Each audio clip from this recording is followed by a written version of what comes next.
ngokwakho ukucabanga siyakholwa kakhulu ukuthi eBhayibhelini yonke into lapha yakuphefumulelwa umoya kaNkulunkulu. Why ingekho ifamily ngisho kaSathane ngisho kaSkariyoti? Phela nje kunekhathi nje zokushona bakithi ngisakhuluma ukuthi abantu bebehlala isikhathi eside kangani uNkulunkulu baneze iminyaka 100 years and above. And abantu bakhona egcineni vele masasefela omnyaka uyashona nje. Uyashona.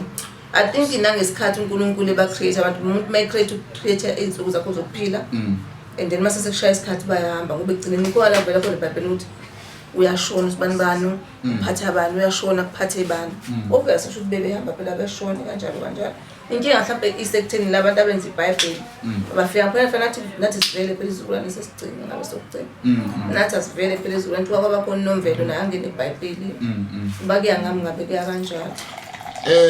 Njengamanje kwi-ANC siyababona o-Albert Sisulu nobani sike sayithinta i-ANC.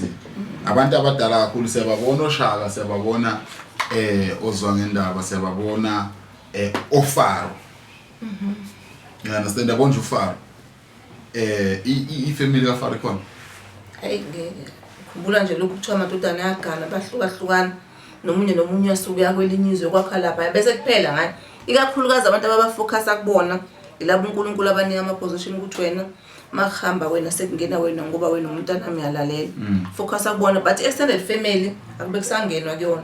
Kodwa mawungabheka ukhumbula kahle lapha eBhayibhelini kukhona uAbraham unyuka kanjalo koDavida uza kanjalo koSethi angazi ngibeka kahle Enoki.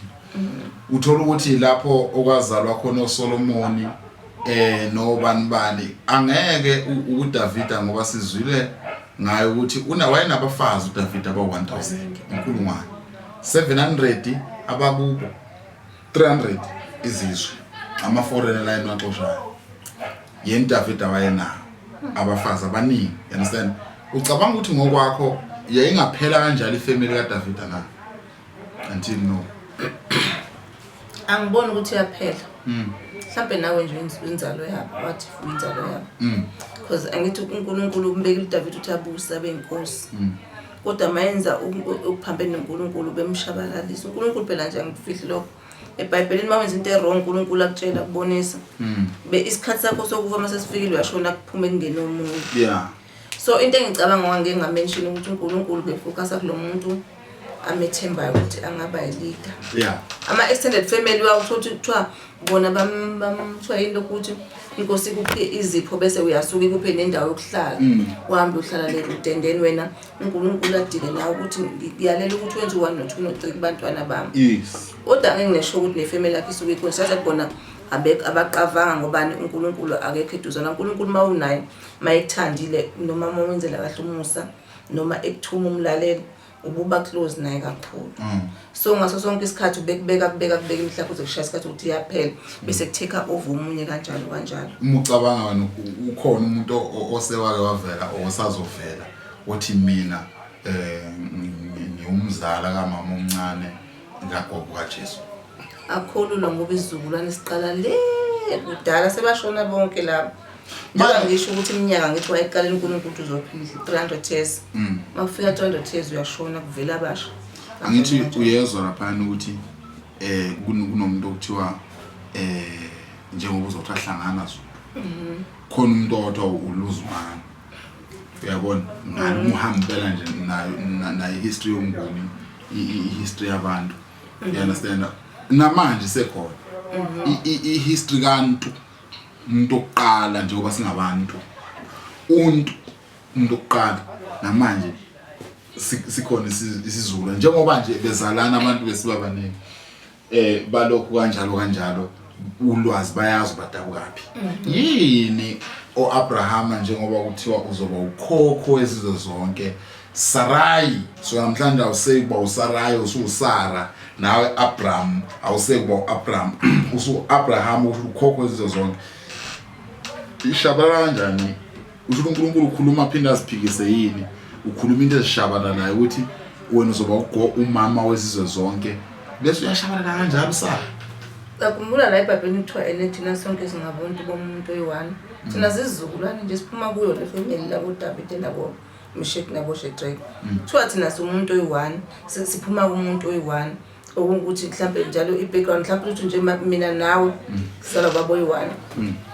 Esile family makufika laba abasha bayashona, abadala qhubeka kanjalo izizukulwane se-extend kanjalo. Kuze kuzofika la thina singasazi ukuthi thina sizizukulwane sisingaba. Kodwa engikwazi ukuthi sizizukulwane sabo bona laba ababizwe eBhayibhelini. That's why bengithi mina at least ukuba kuthiwa kuyaqhubeka umlando waseBhayibhelini. Mhlawumbe iBhayibheli beyinto engaka. Bekhona ukuthi onomvelo ngubani baqhamuka ngaphansi ba-Abraham, laba baqhamuka ngaphansi ka-Enoki kanjalo kanjalo. So into enjengana leyo ngeke sikwazi ukukhuluma ngoba thina sasingekho ukubhala iBhayibheli siqamba amanga. uNkulunkulu wazi yona ngendlela yakhe. Kodwa engikwazi ukuthi uNkulunkulu wayekunika iminyaka. Mayithe 300 years, mase 300 years uyashona. Qhubeka omunye kanjalo kanjalo. Phela uNkulunkulu bekubusa ububusa mhlawumbe uno-20 years. Ubuso no-15 mangicanga uJesu bemncane. Mayenikeza mhlawumbe nako 12 mayiqala ukwenza isibonakaliso. Ubela ko 12 years amanga. Kanti uJesu wafela? Bathi ngokweBhayibheli bathi wafela izono zethu. Wafela. Kodwa usala ngithi kuthiwa wavuka. Isabe bethi abantu angekho umuntu ongabona sebedle into zabethi ayekho umuntu wabhaqabula ngeNkalvasi angaphinda abuyezelana ezophindwa futhi warawa bese sibela ukuhamba. uJesu ukhona, I think uJesu ukhona mhlawumbe use uhlalela ehlalele khona kodwa ubona yonke into eyenzekalayo. Ulindeni mfo. Wazi kahle nje ukuthi bathi ulinde ibandla lakhe. Ibandla lalithiwa makukhala icilongo yophuca ngawani. Wena mawusindisiwe mawukholwa uNkulunkulu ukuthi uyiNkosi nomsindisi uyohlwithwa ungabona abantu bese kuthi wena usale usafarishe mhlawumbe ugcina ungasenakudla sengasekho lutho sewuzidlile uNtazana. uJesu waze luzofela abantu wafela thina izono zethu yebo. Right. uJesu wafela izono zethu ukuthi zingabe zisaba namandla zingabe zisaba namandla phezulu kwethu. Kodwa manje Trump wabulala abantu. Evenezuela lena nje bafila abantu le. Labantu abaphethe iChristianity. Manje usho ukuthi uNkulunkulu azabulala ingane yakhe yokugcina mfowethu eyodwa ngokuthi singabe sisona kodwa manje siyaqhubeka siyona. Ithini lento kanti? uJesu weza ukuthi azoqeda ngesono. Wasifela izono savele sanamandla phezulu. Sonelani. Siyaphi ngesihogweni mase sifina ngoba phela uJesu wayiqeda lento. Wayiqeda uJesu ngokweBhayibheli. Kodwa ngithi singabantu basemhlabeni nathi ngesifane noJesu. Kuba sonke besingoJesu ngaba yikhona yonke. Kodwa uNkulunkulu wasenza ngepurpose ukuthi sone vele ngeke ungoni umuntu musi. Manje usemlethelana umuntu ozo take over ekoneni ozothatha izono phela khuma uJesu wanyanyeke esiphambaneni ukuthi awazi wathi Eloi wathi namasaba kathathu. uNkulunkulu uthiwa wayenyanyile wafaka ama-earphone wabhekale wathi ayiyenyanyeka manje. Angithi ayibona nje lento ukuthi kahle uNkulunkulu bayamjwayela bakhuluma zonke izinto abayithandayo. Bathi wena mawula uphila kabili. Uyingelosi kaNkulunkulu ngale ubhizi kodwa mawusebenza embusweni wokungcola ukusasayidini laSathane. But if ukhuluma amanga, if uNkulunkulu bekubeke eduzane wakho makhuluma amanga uphethe ifeni, le feni yakhe ithi kakhulu ibheke kuJesu. uNkulunkulu abathi hey suka wena. Unamanga suka lethaba. Lapho bakhuluma izinto eziningi uzosangana ikhanda kholelwa abantu ngenxa yezinto abazikhulumayo. Umazelaphi ukuthi uNkulunkulu wenzani wayekephi? That is my question. Umazelaphi? Mbona kanjani ube ngubani naso sikhathi? Esebona uNkulunkulu efaka ama-earphone. Wayekephi futhi ngaleso sikhathi ube engakazali? Mana ngifuna kakhulu sigxile kulento ye-science. Uthe wena ngesifika ezulwini physically. Ngathi mina kuwe pho uNkulunkulu uthuswa yini yena? Makuukuthi umuntu nje manje uthi ngifuna ukuya eChina. eChina kunolwandle ngeke ufike ngenyawo. Wena usungaze utatazele yini umshintshi language umuntu ozama eChina ngeke abafike eChina. Ngiyakhumbula igama lami ngithemba. uNkulunkulu usebenza endaweni emfihlakalo. Mawumbonile ngabe iphutha futhi lokho engisho ukuthi mawubona ubuso bakhe ngeke ubuye. Ngobani kuthiwa mayiqhamuka maya kulabatwana bakhe mabeyakena lapha entabeni lo waye anontiwe ukuthi ubuye noba yilida. Mayifika befika nje inkazimulo. Ufike imshaya emahlweni ngenxa ukuthi afanele abone inkazimulo kaNkulunkulu ngale kwayo agcine la. So wena mase uzobona imfihlakalo kaNkulunkulu ngubani wena? So uNkulunkulu wazena ngezinto azenzayo. Engicanga ukuthi kodwa ngeke akwenze ukubi kuthina. mawukuthi sekushaya isikhathi lethe uyashona vele kusuke sekushaya isikhathi uNkulunkulu ayidala imihla yakho yokuphila nokuhamba emhlabeni inkinga kuba lo kusuke kubulalile mawuthi umbulali lo muntu uNkulunkulu wenza izinto ngenhloso yakhe ngoba thina siyaplana kube nguye udecide ngathi ufuna usebenza eCape Town uNkulunkulu athi cha ngifuna uhlale la eGoli sibhizi mfowethu siyasonta usuku nemini and ngepurpose kuyezulwini ya imission yethu impela nje kwelizayo yebo ingane encane esesiswini dadwethu engabiyazini izophila kanjani emhlabeni kukhona enekwenzayo ukulungiselela impilo ezayo yangaphandle emhlabeni because ngiyakholwa mina ukuthi uma ingane isesiswini njengokwenzala abantu nje inempilo iyaphila and leyo mpilo iphelela nje ku9 months or leso sikhathi ezosihlala kumawayo kukhona enekwenzayo kufana nokuya esontweni ukulungiselela mhlawumbe ejimini izinto ukulungiselela ukuthi hey emhlabeni kunzima la engiyakhona kumele ngimfike emhlabeni sengiready ukwenza kanje phela futhi ngambuza litibonosha makunjalo into sesiswini into nje innocent uNkulunkulu ayicreate from this question ngicabanga uyazi ingane mayiqala kuqala la ekhanda ngoba mawuya kwiscan wathola ukuthi vele ikhanda ngala kunento nje ngathi ithumbe ethela kusuka compound sazokumila umzimba so lonto ay exist ngoba nakhona noma inyakaza nginqa ukuthi umama wayo uphefumulela yona ngithi isetshenziswa nje ama functions wamawayo ukwazi usurvive ingane iqala ukwazi mase siphumele ngaphandle isikwazi ukuthatha ama decision makusekuncane ngisho sekuzelo sekuncane efunda crash funda grade 1 noma ngenza nje into nje kusuke kudidekele kwingane ngobani umqondo wakhe awakasabalali usekuncane that's why ithiwa uNkulunkulu uJesu wathi vumela nabatana bezeki ngobani usama angels into ekuzenza ukuseyinto emsulwa uqala ukuhlakanipha umesaba uJehova lokho baqala ukuza bese crash bese ku Sunday school bekhula bathi ekuhambeni kwesikhathi bayazi bathi 10 bathi 9 ngoba uthola umuntu una 5 years wenza into kodwa ayikho aware ukuthi lento lobungozi omunye uzokholwa ukuthi uzowamshaya ukuthi wenza into wrong yabo ukuthi lento kusuke sekuncane inkinga umuntu mase mature esengale semntana wathathela ama decision lo muntu usungasho ukuthi usengazilungisela ukuthi uye gym noma wenza naye sekwazi ukuhlela impilo yakhe kodwa lokho kusekuncane ngaphansi kwesandla somzali usakuthethisa ushaya ingane uyibone mos uyayishaya ingane ushaya kabuhlungu dube kwesikhashana shole ukuthi uzobona uzokhala ibuyize kuwena obviously into she's an angel ayazi lokho nomqondo okanjalo ufocusela nako umbuzo wami ekuthenini pho nina didwa yini njoba niye emasontweni niyazelaphi impilo engahle kwethu ngoba sifundiswe ngayo uyafundiswa phela ngayo izingene ekhanda into ngesikhathi sasesisweni wawufundiswa ubani ngoba uthema waphuma wancela wakhala waphefumula ufundiswa ubani mawusasesisweni usukufana nento engazi lutho nix akho into oyifunda usesisweni into uyifunda usengaphandle phela ukuba kuthiwa khona into oyifunda esisweni ngabe uma ungaphakathi esisweni utoilet obvious nje akho into oyifundayo wena ngoba usukuseyinto nje kahlathi usafana nento evaleka amehlo ngoba vele amehlo soyevalekile noma evuleka avuleka kulento ke kodwa usungazi ukhona into eyenzakala empilweni yakho fana nento nje ngazi ungayifanisa ngani into ethathwa ayibeke la yenziwe la nje then uqala ukuthi ufundiswa mawusungaphandle sowuncelisa ibele sowugeza ukuthi mawukhala kuthiwa ubanje usukuthathula shizela lapho uqala khona ufunda mawusungaphandle eswini akukufunda mangase ngithi mina kuwe nempilo yasezulwini nempilo yakwelizayo kuzoba ineje ngathi kuzozenzakalela asikho isidingo sokuthi siprepare siye emasontweni vele kwakuvele kudaliwe ukuthi sizozalwa siphile la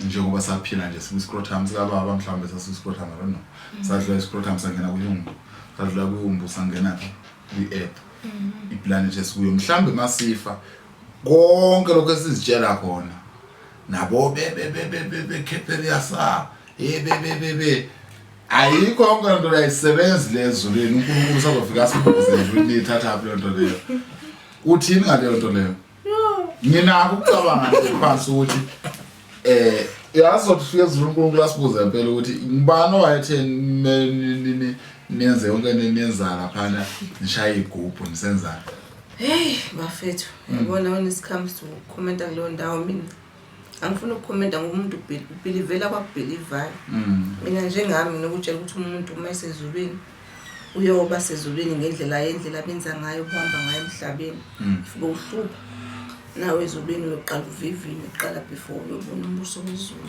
uqala esihugweni lapha nabethi wena wenza u1 no2 no3 kwakungalungile phambi kwamehlo kaNkulunkulu mawuthi fanele usilunguze isihugu ukuhangula umlilo uzodlula kuma uthi awunenhliziyo embi usazojizela nje uba nenhliziyo embi umona wikhathi ukuthiwa wena indaba umakhelwane wakho womenza so indaba umonela ukhazini wakho yaphumelela nophumelela ukujeza nje uhambe nje le cycle wikhathi uzofika la kuJehova athi uyakusengakuxolela ngoba nawe mhlawumbe nawe usucela ukuxola kodwa nje ukuthi mhlawumbe kuzofika kwenzeke izinto ezenzeka la amathuba ngisho ngithi ngisho ukuthi uzoya ngokuthi wena umbuso kaNkulunkulu ububheka ngalephi isimo mawuthi ububuka opposite njengama-satanist ngokuthi ama-satanist amba kumnyama adla igazi labantu abasazoshane lapha esihubheni ngeke nje bavede badlule siyoba nabo lapha siyodumisa noNkulunkulu cha basazosha before mawuthi bathethelelwa nguNkulunkulu kuthiwa uyathethelela amacala mawuthi bazisola-ke kodwa futhi mhlawumbe bangagcina sebeweletha iside wena uyazibona usembusweni wezulu not 100% ngibona 90%. Mathiwa usembusweni wezulu uzobuzenza mawuthi angikho embusweni wezulu mawuthi uzongena uzogcina embusweni ngizoqhubeka ngendlela ngizoqhubeka ngenze lokho engikwenza bese ngiminimize konke engikwenzayo phela akekho umuntu 100% I'm human guys ngeke nje ngibe 100% okunye ngiyakwenza ngibone sengithi I was wrong ukuthi sengirong phambi kwamehlo kaNkulunkulu ngikhuze ngithandaze ngicela uxolo ngonile phambi kobuso ba thethelela kodwa manje sembusweni kaNkulunkulu ngineshow ukuthi abaningi bangasindiswa ngoba ngabe ngilekelela uNkulunkulu ngipreacher nami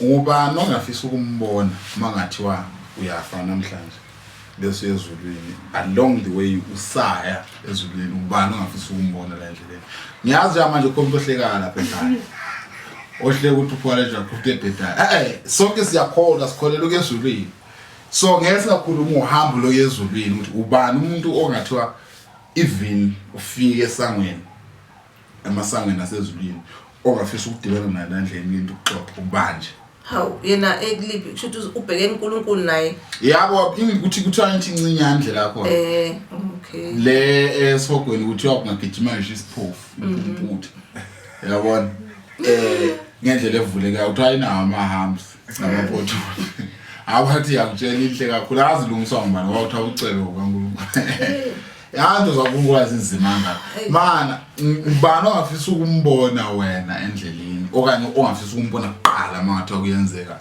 ulale mhlawumbe inkinga abaningi ngafisa ukubabona manje uthi ngathi usho ngathi ufuna ukuthi oyi1 ongafisa ukumbona kuqala ngathanda ukubona uma wami ngibuza ukuthi wangishelani semncane okwesibili wena wasikhohlisa ukuthi mawushona ngoba kade safarisha usakhona singena baba uvuka wena mawushona uzosendela ama lentuzana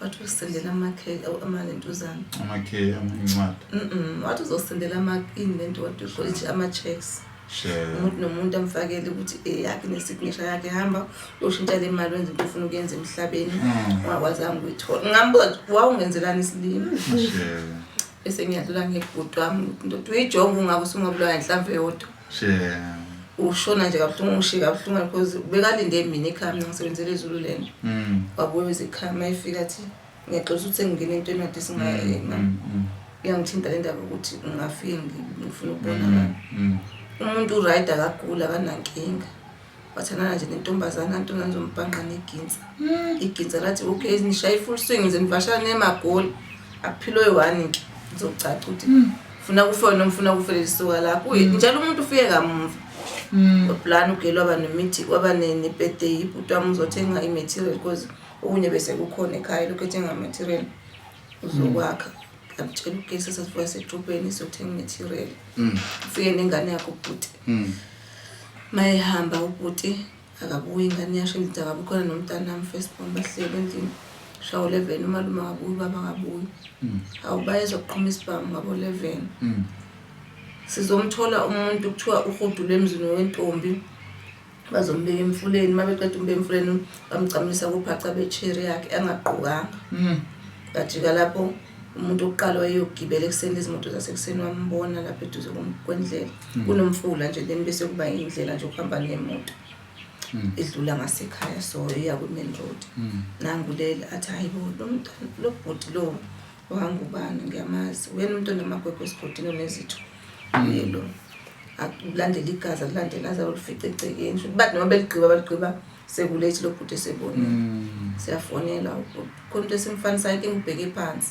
kodwa amagwegwe nezitho inoboya nguye size angubani awu bhoti mase yabona ukuthi unihlambe eyi1 nje la yabona into yangihlukumeza gqiba bamqhuba ngamahlamvu bambuza ngamahlamvu angazi noma nguye mbuza ngamahlamvu mhlawumbe egodola noma kwenzakalani but abakwenza mabemshutha bamshutha abasivezelanga thina bengasinama ngazi ama network bengathanga lo ama social network bengesinto yami kwangizwe ubhlungu kakhulu nakho konke ifoni yakhe ibe online sekusho ukuthi useshonini umuntu view i-status zethu sikune group phela ekangubana ngibona abantu basebukhosini baningi so si group nje umndeni walo baba wonke sindawonye nama cousins yakhulunywa mathube connect i-million noma o5 million bese ngakhona siyasebenza sonke sihlanganisa uyaview i-status zethu simpostile uyaview yo ngathi mina uview i-status zomuntu umuntu ushonile ngasenda yona le phone waphinda wavula phela umuntu ushonile uthatha imali yakhe yonke ukuyothenga i-material yasekhaya ukuthi aphumuzwa kulo waphinda uthatha ifoni yakhe ebizayo ubani oviewer umuntu othatha ifoni yabhuti wami yeso angithi bathi bona mabesho bakhitulo baqama ngabathi bahlaseliwe baqamba amanga bekune party la ekhaya kwa celebrate abantu omunye umakhelana uthi mina ngathi nje ngiqeda ukubeka imoto egarage sasho sibhamu bayi1 kanti ngana antu ami leshonile makusho ugela uthi nje kwangena umuntu wabashaya ngesibhamu omshaya ngesibhamu la yenzela ukuthi naye ichitha ufakazi uthiwa bebehlasela kwamuthi nje kancane lo akithi wamhlaba ngehlamvu kwaqashwa abantu bethu ababazi ukuthi vete namhlanje kuba kuyiphathi uzoza ngoba wafethu ubuyile yakhuluma ngithi nogela so usuku lakhe lokugcina siyamenza nje bakhokhela bomlahlale wakhulunywa watholakala ukuthi okay abantu abamenze so waqala kanje ingane ngisho ino17 years ithi zazikhona kwenziwa lento hluke sasizwayo thina ngamthatha nami so nje uyena nje ngabula insizwe mhlambe eyi1 insizwe ungaka bese ngithi yabo ngambuze ngithi wangishiya nobani ngoba yazi sesebenza bayi2 ekhaya ungishiya nobani ungafisa ukumbona yena uJesu ngeke ungafisa ukubona imvana angifuni ukubona imvana ngibona ngezenzo kuphela kodwa yakho umuntu ebengambuza uNkulunkulu ebengathanda ukumbona nothi uJesu ngithi kodwa why ungenza intandane ujike ungangiphi umsebenzi oright ngoba phela most of the kids owanye abantwana abakhule behlukumezeka mabekhula bayithola umsebenzi right kuphi la fanele ngilungise khona ukuze nami ngiphe umsebenzi oright ngiyazi ukuthi konke kunesikhathi kodwa ngicina nami njengomuntu okhula ngiblame ngibihlizwa ngihlusa ukuthi hayi ngenza kanjani ukuthi ungangilindisa 20 years ukuthi ngithole umsebenzi oright njengoba usambuza nje uThixo ukuthi uNkulunkulu ngawo ke lamabhuko nawo awe ukuthi uNkulunkulu wachaza ukuthi mina ngakwazi unginyanya manje ngithukuthelele wena nabantu abakunesizulwane sesine ngiyakwazi lokho manje wena uthini ke ngalokho uNkulunkulu mathu yakuphendula ukuthi hayi wena ufela amacala kaanti kababa wakho hawu antu amwenzeni wona uNkulunkulu mina ngingenephi mina antu ami ukuthi ngavete nje ngisho ukuthi kuba ngiyakhola kuba kuthiwa ngikhola bengingambuza ukuthi bayo ngi-challenge bathi ngiyakhola ngiyazi ukuthi into kaNkulunkulu ziyalindwa noma ethi ukuthi abancane kunawo sebebedane basakusude empilweni baze bakudlula your time is coming ngoba ukuthi nje ube patient njengoba uNkulunkulu ethi okay angifuni singene kakhulu kule mbuzo but engifuna ukukwazi ukuthi wena njengomuntu osindisiwe ngithi uma ukuthi baba wakho wona uNkulunkulu ungayinqabula kanjani lento ngoba uNkulunkulu himself uyasho ukuthi yena uNkulunkulu unomona wazi ukuthi thukuthele lesizukulwane sesibili sesithathu sesibili bheke khona ayithi mina ngizokhuleka uNkulunkulu ngomncane phela uNkulunkulu mawucela inthethelelo uyakuzwa ngiyakhuleka baba ngicela izono esenziwa ubaba masingehleli phezulu kwami ukumbona umuntu oqala kusiwe uthi njani umuntu oqala kusiwe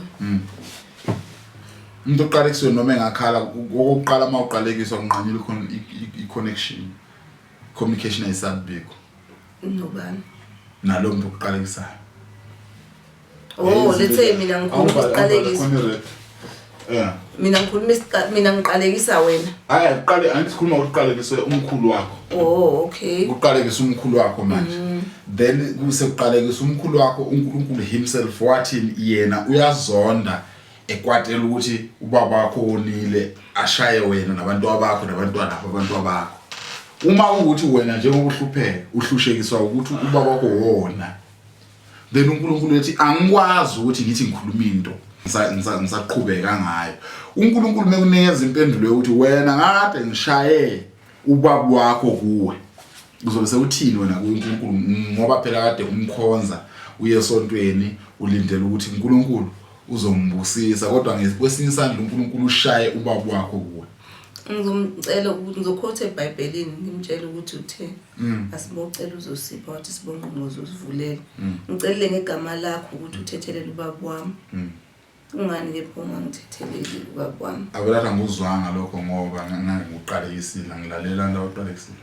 mina ngithi ngikhulu mina ngiyakholwa ukuthi wena inkosi nomsindisi futhi uNkulunkulu uyangibusa manje awukwazi phela ukuthi mangicela ungangiphi njengoba usho wathi angicela uzongipha avela uNkulunkulu uthola ukuthi le njengoba usho ukuthi ufuna ukubona ubhuti wakho uthola ukuthi ubhuti wakho usesebenza kule department okubamba abantu abanemibuzo eminingi awubaphosa esikhogweni avela athi awubambe umuntu lolumize njalo ubona ubhuti wakho akuzweli ungenze njani aphatha ubuhlungu wabe ngimthanda kodwa ngeke ngikwenze ungaphezulu kwale ngoba uzobe enza umthetho kaNkulunkulu no uzobenza into akuthunywa umuntu othunywa akuni mathi uNkulunkulu ijudgment yakhe ayigculisi ungenze njani ayikwazi ungangigculisa ayithi yena ongirulayo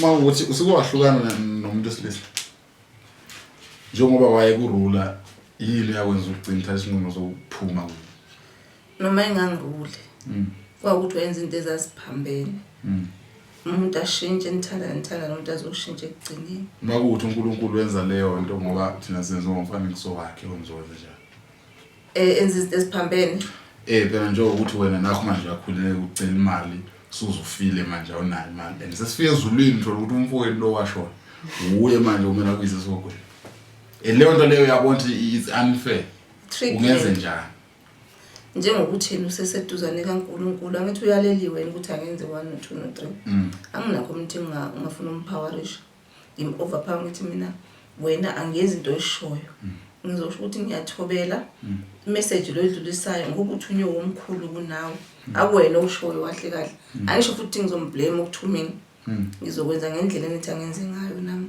ukuze ngayibangela amazinyo abushekile esikhula mangalaleli uNkulunkulu usikhuluma phambana nopho uNkulunkulu uzoqondisa noma kubonisa kodwa unayo iview yangale kwethuna mina iview enginayo ngifuna ukuqamanga lokho ngithi nginayo engikwazi ukuthi nje ngiyolala ngiphumule emgodini bese kuyangokuthi bengisebenza kanjani ngisaphila and then mase sengingale ngiumoya vele mabesho bathi ngumoya angiboni lutho noma ngangishaya ngizwa lutho bese bethi kodwa ngale kwethuna kuyaphila kuyajatshula kumnandi kodwa ngicabanga ukuthi uqala isigabeni sokuthi uyothetha amacala akho before welele ngale so ngathi khona iunderstanding kancane ukuthi vele kubale ukuthi emhlabeni mawusaphila wenza uhambe ngokungcwele ngoba mawufika ngale uzothethelelwa bethu udlule ngalo kodwa mawuthi khona izinto ozenzayo ephambili umthetho kaNkulunkulu usazojeza ingane encane ezalwe ingahambi igogekile inyawo yona ngaluthi ayithushile ukuthi izono zabazali zowela zabazali zowela kubatwana what if isijeziso okanye umntwana ngithi okunye kuyenzeka ukuthi izidla abazidlayo abazali thana zoziya affecta nendawo okhule kuyona njalo laba abafishane laba bangabo ngithi kuthiwa kuya ngendawo abakhulele kuyona yona ba-affecta ukuthi bangakhuli okunye uthola ukuthi umntwana isiqalekiso mhlambe uqalekiso umuntu thizeni noma family member noma umunye nje umuntu ukhokho vule emhlabeni wathi ngiyamqalekisela lengane ngenxa ninganiboni ngasolini wena wazi ukuthi aniboni ngasolini kodwa yena mhlambe ngendlela abona ngayo aqalekise aphuma umntana akhubazekile kodwa uthola ukuthi indlela owasekhaya waphuma nenyawo esone belithe ya inyawo zakhe bezithe lo mntana lo okwamenza uma wakho benesisu esincane umntwana akhula umuntu esiswini so isisu samakhe sangakwazi accommodate mayiphuma inyawo zakhe waphuma zinjalo bazama bamlungisa kanti bethu imhlakhe bemncane abenza ama-operation wami isikhathi washona kodwa ukhona futhi efamilini ophume enamagogo lawasona behamba ibhara loyo mangikhuluma nawe manje intombi lapha enamayipsemezini namagwegwayo lawa izisho zakhe ayisawona ngakho seyiqondile kahle bamlungisa waba right kufanele ukuthi ngani noma ingaphuma liso semungamblame uNkulunkulu ngoba okunya kwenziwa uNkulunkulu kodwa kuyamngezima ukuthi umntwana ukhule kanjani esini sama wakhe what if naye isisu sama wakhe bese sincane ukuthi imilenze yakhe ibingeyiqonda okanye lo muntu mhlawumbe uqala bakhona abantu abathakathaka bafethu mhlawumbe uqala kusiwe emndenini kanjani njani uNkulunkulu kodwa uyayenza iplan ngoba baba udokotela bakhona bakwazi ingane bayilungisa ingane mawukuthi nisheshe naye ningayiyeki ingane ikhulu fanele niyeke nihambisa ama therapist bayi-check ingane ukuthi right mawukuthi kunenkinga basheshe bayilungise kuseyini njengoba ngisho lo mntwana sekhaya namagwegwe akhe abe-10 mhlawumbe bamlungise seno-10 so kodwa ugcine seqondile se-right. Ngifuna sikhulume ngalo oqalekiswa uNkulunkulu okushawa umndeni. Usezaliwe kumntwana akanazo inyawo nezandla complete. Hayi lo ogobile okanye akanazo inyawo nezandla bese lo muntu lo yaphenduka khetha uJesu namhlanje. Kungenzeka yini ukuthi uNkulunkulu amlungise lo muntu azimile inyawo nezandla? Ayingeke. Kwasemhlabeni angiboni ukuthi ingenzeka imiracle enjalo mhlawumbe yayenzeka ngalezi nkathi zakudala. Kodwa manje angiboni ukuthi imiracle enjalo isangenzeka. Kuyamhlula lokho. I'm not saying ukuthi kuyamhlula kwazi yena nomntwana ukuthi iplan yakhe yini. Ngeke ngimkhulumele angaze ngibe nesimo esikanjalo kodwa ngikholwa ukuthi uNkulunkulu usengenza into abangenza njalo laba bantu abenza imlingo. Yes. Kodwa ngikholwa ukuthi uNkulunkulu usenza njalo kunebe nje uvela imilenze. Ngamanye amazwi uthi abantu abenza imlingo banamandla uNkulunkulu. Bayithi banamandla phela into esuke ifake sengesiyona into. Wena uthini ngoba nanga umuntu manje uzalwe kenazi inyawo. Sengifika mina nginemlingo ngamnika inyawo manje ziyaphuma inyawo senenyawo siya kuNkulunkulu manje uNkulunkulu uyahluleka. So uthini leyo? Uma ngehluleka uNkulunkulu wayengasifaki inyawo azibalekanga. Mhlawumbe uNkulunkulu ubonile kune purpose ukuthi uNkulunkulu angazenza izinyawo kulomuntu. Une purpose yakhe yaziwa uyena ngesiyazi thina emfihlakalweni ukuthi wayengamenza inyawo. Thina abantu basemhlabeni singabuka ngokujaja ukuthi uNkulunkulu Nkosi yami umqalekisile umntwana bewenze ngani uNkulunkulu une purpose yakhe. So ngeke ngize ngiphike mina ngiphike ngidlula uNkulunkulu ukuthi uNkulunkulu khona abantu abapowerful kunaye ne. Abekho nama ngivumi kodwa angithi yazo nje wasifika nje uNkulunkulu esinikeza ingqondo namehlo sibuka izinto. Kunabantu abaziyo nje manje ukuthi cha usibani nemali udlula usibani. O-President uZuma wayengcono udlula Ramaphosa uNamaphosa ungcono udlula uThabo Mbeki. Uyakwazi ukusho lokho noma kungekhona okwakho ukujaja. So njengamanje wena ubuka umuntu namasalamusi imlingo ubuka uNkulunkulu umuntu okuyena okumele ukuthi umlandele. Lo namasalamusi kwezi izinto zenzeke manje. Lo yena ophethe uNkulunkulu akwenzeki kuye. Ungathini kuye ungamtshela uthini ayeke noma aqhubeke esenze izinto ezingenzeki owajoyine lo namasalamusi kwenziwe njani? Phela lokho kwamasalamusi into ya temporary ngoba ngithi noma uthwele kuyasho ukuthiwa mhlambe bathi phosa imbili phansi mawuphosa imbili amaqhamuka ingubo izodla leyo iminyaka yakho ivethi idle 2 isalamusi lelo musi obvious nalomuntu wenyawo uzodisappear nje naye umuntu inyawo vele inyamalale ibele esimeni akusu permanent kanti uNkulunkulu benza permanent. Mangikhumbula bengenza grade 3 kwafika abantu abanesalamusi esikoleni labantu laba beme stage sise hall kwathi wasikhipha ama-R1 sawakhipha sifuna ukubuka sasikhishwa amaqanda emakhwapheni wathatha ibhane endlini yomunye uthisha wathatha amafutha wabeka istofu kwathi iqanda la ngempela kwathi walidliwe. Hayi-ke mina ugogo wami ungifundisile ukuthi awudli noma yini. Bekhipha amaswidi laba abantwana babebiziwe bese stage bekhipha amaswidi emaphaketheni siqaqe zidlo ochepisi kudliwe ngathi nje mina ngidla into engingayazi.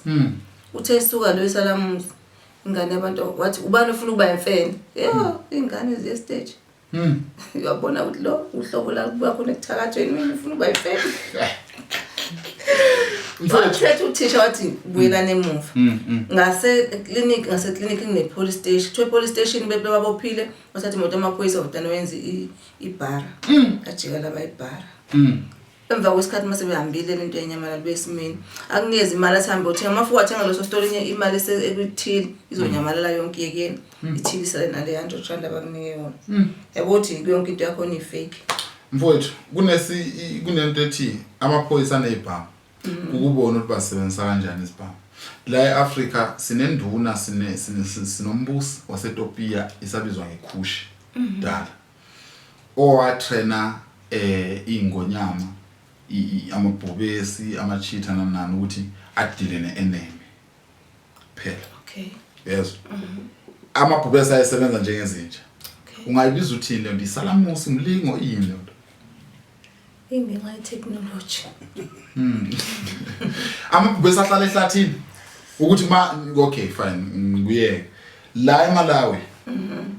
iMalawi 19 dala kakhulu iMalawi yathola independence kudala. Freedom nje basheshe bayithola. iMalawi yathola uzibuse ngobuthakathi. Okay. Kwaphuma inyosi zadingela nje umhlophe. Nansi Malawi ngikhuluma ngezwe likhona. Ungathini wena ngale nto? Ubuthakathi ingcolile injani? Hayi ngeke ubuthakathi lo. Ayikho right. Ayikho right. Uthumela umuntu ukuthi ayodinyelwa izilwane. Indaba ungamface wena umshayi. Wayothumela izinto wazi bethi izomhlula. Wabelungu bethumela inhlamvu. Basila. Wayebengezi ukuthi. Wabelungu bakusaba mhlawumbe bakuza physical. Wena wawuthumela umkhondo. Umkhondo. Angithi umuntu unama techniques wakhe ukuthi wena ubona ukuthi kupho kuzokusiza. Acabangeni ukuthi ama techniques lawo ukutrain inyosi. Inyosi kanti ngabuza. Ngeke nje utrain lento. Lento le yatinyela nje wanyaka zethuze kwayatinyela kuphela ithula uma ukuthi kunenyoka phakathi emgodini la ubona khona ngathi babhizi ngayo inyoka ngoba noma ufake induku so ngithi bebe test kanjalo bethi mawukuthi yanamathela usho ukuthi kunenyoka so uma ingekho inyoka uzobona ukuthi zingayizi iphuma induku yakhe iempty noma kunezimba uzosifaka isandla uzoyisholo wena obviously lento la itraining uyashayana nje kodwa ke mawukuthi uyathakatha uthakatha noma ingane nekati kuthiwa ikati elimnyama elokuloya angazi ngoba amaPakistan egcwele wona wodwa nje idolo zawo shothi nawe eloye mfowethu oyibuhlukene Matthew 17 uthiwa uJesu wabona ubani uMose noElijah base bekade bafa Matthew 17:3 qala nje ku1 base bekade bafa labo bantu ngokwakho babezingilosi noma babekamadlozi emva uthi ababone kuthiwa uJesu ehamba noJohana noJacob ne nobani omunye uPetro uJohana noJacob bese kuba uJesu badibana nobani noMoses noElijah Elijah noEliya mabe babona bafica endaweni enjani mabe babona wayifunda lencwadi kuthiwa kwakusuthi zena uJesu wayesethatha oJohana noPetro noJacob wenyukela nabo endaweni ephakeme uthe mefika khona wafike washintsha isimo ubuso bakhe bakhanya njengelanga kuthe kwasekubonakala uMose noEliya base bekade sebalala ngaleso sikhathi makubonakala uMose noEliya waze wathi uPetro noJohana bathi hawu Nkosi kuthiwa bethuka baze bokwana amagama abakhuluma ukuthi siyababona singabenzeli yini amadokodo elinye kube lakho Nkosi elinye kwasha kwacima lesiya story ungayifunda le ncwadi zoyizwa into engisho babe yisiphi isimo babezingilosi ngoba siyeza ukuthi after le nkulumo kwavela ukuthi kuthiwa kwakhuluma izwi lapha yana lathi le indodana yami izweni ilaleleni you understand okwaba nenkolo yokuthi uNkulunkulu okhuluma lawo mazwi ngokwakho kubona mangikhuluma le ndaba babe zingilosi o babe amadlozi o babe amademoni babe ingilosi ngeke phela baba amademoni ekubeni besondele noNkulunkulu babe ngebaba amadlozi ekubeni kuthiwa namadlozi singakhona obviously beba ama angels vela ngithi sonke thama sifa ezulwini uphinde ube ingelosi after ulungiswe uma ukuthi befanele nebheje somewhere ngenxa zenkambo zakho kodwa kusela ugcina usengelosi ngibese ngikubuza lapha ukuthi uma ngathi umfowenu uyashona namhlanje bese uyambona uyazi ngenze ngibaleke ngenze lutho ngekwenza lutho afika kutshela ethi yena usewumonco uyingilosi ungathi umbona engabe sesimeni soba idlozi noma uzobe ingilosi ngokukhula kwami ngambona njenge-angels ngoba ngiyamazi ukuthi ubhuti wami bengahlukumezani ube uqondile nje engazwani nento ebhekene eceleni ngambiza nge-angels kodwa uma ukuthi ubuyinkinga ngabisa ngedlozi ngibaleka ukusho ukuthi idlozi linazi nothi ukuthi ngabiza ngidlozi ngabiza nge-satanism ukuthi uyaphela ngoba wena washona futhi wena angifuni ungcolile yini satanism ngesizulu satanism into yenza into ukukhohlakala nje engcolile sathane nje an umbrella word mathwa ngamafishane nje a white person umlomo yini satanism ngesizulu okanye ngithi nani ngibiza kanjani uSathane before demon nani wabizana ama yini demon ngesizulu demon ngeke ngisho ukuthi idlozi ngidlozi angazi ukuthi usatanism angazi ngisho ukuthi idemon futhi idlozi lidemon namanje ngisasho ukuthi nomfundisi wami ekhuluma ukuthi abantu abangasekho kanjani anginaki ngoba angikholela ngifuna ukuthi ngibize umuntu ebengimthanda ukuthi ngoba nakhe ngasekho eduze wami bese ngizothi idemon kuneverse lapha eBhayibhelini kwi-Old Testament elithi makungafunyanwa kimi kokhunye nesizwe sikaNkulunkulu makungafunyanwa kini oyeqisa indodana yakhe ongabe indodakazi yakhe emlilweni oyisa indodana yakhe indodakazi yakhe kwaba namadlozi ababhuli kanjalo thina eAfrika mfowethu akekho omunye uNkulunkulu ade simazi ngaphandle kwalendlela yokuthi sikhonze abakithi esibathandayo sikhonza uNkulunkulu through bona because nalendlela yamanje ethi hlonipha uyihlo nonyoko izinsuku zakho zani kusekuba khonza laba bantu ba uNkulunkulu bethu abaphilayo abazali bethu then why sesibaphika mabengasekho ukuthi banamandla amakhulu okwenza izinto zenzeke njengoba sebekwesinye istage uyayizine zamuyisho yini lenza ukuthi isizukulwane samanje sibaleke ngempela ekuthandeni abakuba umuntu ahamba yothanda uJesu ngikubuze ngoMateyu 17 ukuthi uJesu siyambona enabantu you understand asebafa abantu abangabakubo uyayizwa into ezamuyisho kodwa sizwile futhi ukuthi abantu abanamadlozi babengafuneki kwathi singayi ngisho ukuya kubo kodwa ngicabanga ukuthi ngexesha ungena emlonyeni abangakufuni ukuthi ubakhonze bakhothamela athi uNkulunkulu noma unawo athi ungasikhothameli ngokuba mina uNkulunkulu oyihlo so akafuni ukuthi akubange unomona ngawo ubone unomona ukuthi akafuni ukubona ukhothamela omunye umuntu but only yena kuphela akasho ukuthi singabathanda okay ngicela ukuthi singabakhothamela awumkhothamela ubaba wakho okuzala njengamanje nje hawu kanjani phela kaningi ukukhothamela ngiyamhlonipha ukuhlonipha wena usho kanti ukukhothamela lokho ungafuna eBhayibhelini ukuthi mangithandaza ngithi baba wami Jesu baba wami ongizala cela ukuthi awukwenzini lokho ubaba wakho hayi okay baba wami ngiyamrespect nje phela wenze njani mangabe uthi awufuna something ubaba wakho wenze njani ngiyakuye ngiyoguqa wenze njani bese ngikhuluma naye pay respect mathi awufuna something uNkulunkulu wenze njani uNkulunkulu ngiyamemeza phela ngicela Nkosi ngiyacela ungizwele ngicimeze ngithandaze cela ungizwele baba mama ngithi ngicela ungiphe imoto uNkulunkulu ngiyangipha kodwa uNkulunkulu angiphe umsebenzi ongawazi ngithenga imoto so there's a big difference baba wami ngekwazi ukuthi imali lapho umhola ndike nophansi imali yemoto uzofanele ukuthi ngisebenze kanzima but kodwa uyakholwa ukuthi ubaba wakho umzali wakho engakwazi ukukunikeza imoto eziningi ngokuthi akuvikele usasemncane ungawele engozini akufundise uye esikoleni same applies njengoba uthi uNkulunkulu uyakwazi ukuthi akunikeze umsebenzi ongakunika imoto ebeni unicela imoto nawe ubaba wakho mangathi mina njengamanje okungenza ukuthi akunika imoto is because uyazi isikhathi sakhe asekho wena manje osekumele ukuthi ngabe uwondla yena ngoba yena ukwazi ukukunikeza yonke into usasemncane mhlawumbe uba ngondla bengizosho ngithi nami mhlawumbe uthakasondele ake sishift lento siyise kuma uma wakho akasekho manje ubungamkhothameli yini uma wakho ngoba njengoba unjena manje uyiyo yonke lento lena mina ngibona uma wakho ube iqhawe empilweni yakho, you understand? Ubani ungambuka kuqala uNkulunkulu noma uma wakho? Ngabe uNkulunkulu ukuthi umdalile emhlabeni ngakhona uma bengiyazi ngidala ukulandela kweseboma. Ukuba uma wakho akavumanga ukuthandana nobaba wakho ubuzoba khona emhlabeni? Bengizoba umuntu mhlawumbe ngabe ungasema-America, mhlawumbe ngabe umlungu. Asiyahlambekisa ke manje asazi. Kodwa ukuba wakho akekho ngabe nawo. Ngaba ngikho. So uyabona ukuthi uNkulunkulu uma wakho udalile. Kodwa naye wenza ubani ukuthi abe khona emhlabeni? uNkulunkulu yena wenza ubani? uNkulunkulu wayena wadala konke kusho ukuthi wazenza yena phela.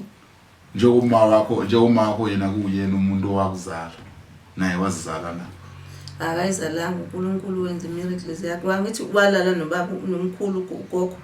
Bahlangana waphuma uma noma naye walala nobaba kwahlangana waphuma mina. Asenze umuntu ngomfanekiso wethu. Asifuze. Ne? Uma kuthiwa uNkulunkulu uthi asenze umuntu ngomfanekiso wethu, uyabona ukuthi there is someone okhona. Uyena phela umoya ongcwele nje. Okay, mana ngiyeza futhi la. Ngifuna ukubuza ukuthi uyabona uNkulunkulu naye kukhona abanye abantu abadingayo okanye kukhona ezinye izinto esezingeni lakhe okanye ezingaphezulu kwakhe. Akekho umuntu ongaphezulu kaNkulunkulu. Akekho. Kanti uNkulunkulu makuthiwa wanikela ngendodana yakhe ayizele yodwa, wayenikela kubani? Kuthina. Wayenika thina uJesu. Wayenikeza ngithi labantu abambulala baba abantu abafana nathi. Wamnikela ezitheni lezi ebekade ehlukumeza ngobani? Ayithi labo bantu ababembulala uJesu ngoba bengihambelana nomthetho kaNkulunkulu. uNkulunkulu wavuma ngoJesu ukuthi uJesu ezobuhlungu afele izono zethu. Hayi ukuthi wayengamthandi, kodwa uNkulunkulu wayezama ukuvala lesi siqalekiso sokuthi siyona phambi kokuthi wakhe silothi silethe inkinga ezahlukahlukene senza amacala ahlukahlukene. Wathi ayi labantu ukuthi ngihambisa imvana yami ukuyobafela izono zabo. Phela uba kuthiwa uNkulunkulu wathi umuntu akafela izono zakhe, kusho ukuthi ngabe sibani ngasikho emhlabeni. uNkulunkulu ngitheni uyakhumbula bengitheni? Uthe ubani lo muntu lo wenza lokho uthi angazi noma mkhulu kuno. Right. Ukuthiwa ake siyendlale kahle lento. uNkulunkulu wathatha indodana yakhe ayizele yodwa. Yebo. Ne? Wanikela ngayo ukuhlenga thina ngegazi lemvana. Indodana kaNkulunkulu yaphenduka imvana, yafaniswa nemvana iwundlu. Ne? Maye umuntu kaNkulunkulu oJesu owaye uye yedwa. Ne? Ngubani wathatha igazi lika Jesu? Walithatha. Ngoba kuthiwa uNkulunkulu wasihlenga ngegazi. Ubani walithatha igazi? Njengoba kuthiwa wanikela. Ubani lo wayeyamukela umnikelo? Yabona ke lapho ngeke ngize ngikwazi ukuphendula ngiqamba ngabe ngiqamba mama ngathi ngiyazi. Kube ngikwazi ukuthi igazi laJesu lachitheka lakudla imvula nemhoshana lasabala. Lanqamula amazwe lifela ukuthi lapho indlela la destroy ngayo izono zethu. Kodwa nje kusalayo ayekho umuntu wathi mayeshona uJesu ebethelwa zokhongozela igazi kanje. Igazi lakhe laphalala. Wena sontweni uma unikela imali yaphalala. Ayiphalali.